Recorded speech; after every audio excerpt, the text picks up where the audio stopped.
আসসালামু আলাইকুম গাইস, সকল ভালো নেই? আমি ভালো আছি। আপনারা সবাই কি করবেন? আমি আজকে আপনাদের মাঝে লইয়া আইছি আর একটা রেসিপি। আজকে আমি মাছ ভাজি করবো।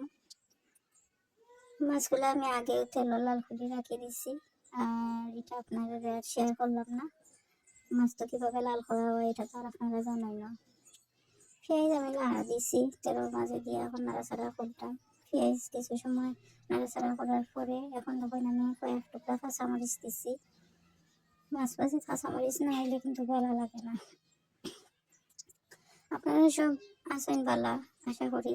আমিও আপনারা মাঝে নতুন নতুন ভিডিও লইয়া আইতাম, খুব ইচ্ছা, কিন্তু আপনারা যদি আমার ভিডিও না দেখেন তাহলে তো মন ভাঙ্গি যায়। আপনারা দয়া করে আমার ভিডিও দেখবা।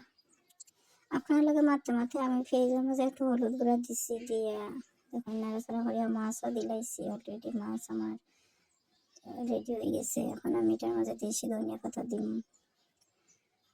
এরপরে মাছ ভাজি কমপ্লিট হয়ে যাইব নামাইলে। আপনারা মনে মনে কইরা যে এত মাত্র 5 পিস আর 6 পিস মাছ। আসলে আমরা 3 জন মানুষ খাই, মা পা আমি আর দুলা ভাই। ওইলে বেশি মাছ দিছি না, বেশি দিলে তো খাওয়া যাইত না। আপনারা সব ভালো থাকুক, আমরা লাগে বেশি বেশি করে দোয়া করবা। ইনশাল্লাহ নতুন নতুন রেসিপি লইয়া আইব, চেষ্টা করবো আরো ভালো কিছু উপস্থাপন করতাম আপনার মাঝে। আমরা ভিডিও স্কিপ না করে দেখবা, সাবস্ক্রাইব করবা, একটা অনুরোধ রইল। আপনারা সব ভালো থাকুক। আল্লাহ হাফিজ।